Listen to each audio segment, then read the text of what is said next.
બનાસકાંઠાના દાંતા તાલુકાના અંતરિયાળ અરાવલી પર્વતો વચ્ચે આવેલું માણેકનાથ ડુંગર જે આસ્થાનું મોટું કેન્દ્ર બની રહ્યું છે। અહીં માણેકનાથ દાદા અને હિંગળાજ માતાનું પ્રાચીન મંદિર તેમજ માણેકનાથની ગુફા આવેલી છે, જેનું સીધું જોડાણ અમદાવાદના માણેક ચોક સુધી હોવાનું માનવામાં આવે છે। 15મી સદીના મહાન સંત બાબા માણેકનાથે અમદાવાદ શહેરની સ્થાપનામાં અહમદ શાહને મદદ કરી હતી। તેમની જાદુઈ શક્તિઓની કથાઓ આજે પણ લોકોમાં ચર્ચાય છે।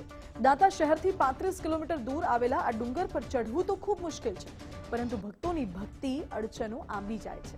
નીચે લોટોલ ગામે માણેકનાથ દાદાનો આશ્રમ આવેલો છે, જ્યાં દર શનિવાર અને પૂનમે હજારો ભક્તો પ્રસાદ લઈને માનતા પૂરી કરવા આવે છે।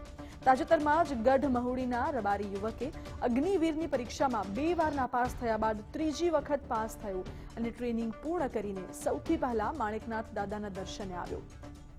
ચોમાસામાં અહીંનું કુદરતી સૌંદર્ય અને શાંત વાતાવરણ ભક્તોને ખેંચી લાવે છે, તો ઉત્તર અને મધ્ય ગુજરાતમાં માણેકનાથ દાદાની આસ્થા અપાર છે। એક સંતની ગુફા આજે પણ લાખો લોકોની આસ્થાનું કેન્દ્ર છે। गोरखनाथ जी आए और उन्होंने कहा कि भाई हिम्मत बादशाह है, पूर्वजन का योग दृष्ट पुरुष है, इससे सारा कार्य होने वाला है, जनता के हित के लिए रक्षण के लिए कर रहे हैं, तो आप एकांत में चले जाओ।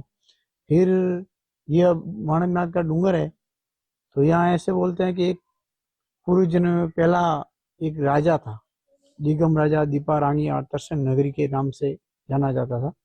तो ये नगरी में एक मानव भक्षी राक्षस रोज आते थे और 1-2 आदमी वो रोज खाया करते थे।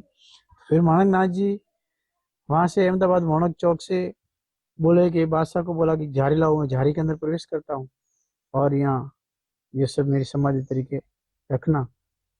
और वो माणकनाथ जी के नाम से अहमदाबाद माणक चौक पड़ा और माणकनाथ जी यहाँ गुफा में प्रकट हुए और वो राक्षस रहता था तो उसको बाहर निकाला और हिंगलाजनाथ का आवन किया और हिंगलाजनाथ और माणकनाथ जी मिलकर उस राक्षस का वध किया। पब्लिक बटारे खाने आवे गुफा में रहते। गुफा माणकनाथ जी बहुत घनघोर गुफा थी राक्षसों के टाइम में। वो बाबू जी ने ऐसे अवतार लेके इन राक्षस को यहीं खत्म किया। नकलंग देव यहाँ से विराजमान हो गए, जिसका नाम हो गया माणकनाथ। सम्मान करता था, मारी नकलो तो लोगों ने बाबू जी यहाँ આવી અને આ ગુફામાંથી પ્રગટ થયા। રાક્ષસને બાળીને ભ્રંશક કર્યો। આજુબાજુ હિંગળાજ માતાજીને માણકનાથજી મહારાજે અને આજુબાજુવાળા લોકોએ પછી ભગવાનને ઈષ્ટ દેવ તરીકે માનવા માંડ્યા। 7.5 મહિનાની ટ્રેનિંગ પૂરી કરીને વતન ઘર પહોંચ્યો છું અને માણકનાથની દયાથી હું 7.5 મહિના ટ્રેનિંગ પૂરી કરી આવ્યો છું। માણકનાથની દયાથી મારું સિલેક્શન થયું અને 7.5 મહિના ટ્રેનિંગ પૂરી કરી અને ગ્રામવાસીએ મારું ભવ્ય સ્વાગત કર્યું। બહુ વિશાળ સરસ જગ્યા છે, લોકોની જે પણ મનોકામના એ પણ થાય છે। અહીંયા દર પૂનમે મેળો થાય છે। અહીંયા નજીકમાં ડુંગર ઉપર ગુફા છે માણકનાથ ભગવાનની, ત્યાં પણ બહુ ચોમાસામાં અતિ સુંદર લાગે, રળિયામણું લાગે છે, એટલે લોકો યાત્રા કરવા બહુ આવે અને દરેક મનોકામના પૂર્ણ થાય। रघुपति राघव राजा राम पद्यक पावन सीताराम, जय रघुनंदन जय घनश्याम पद्यक पावन सीताराम।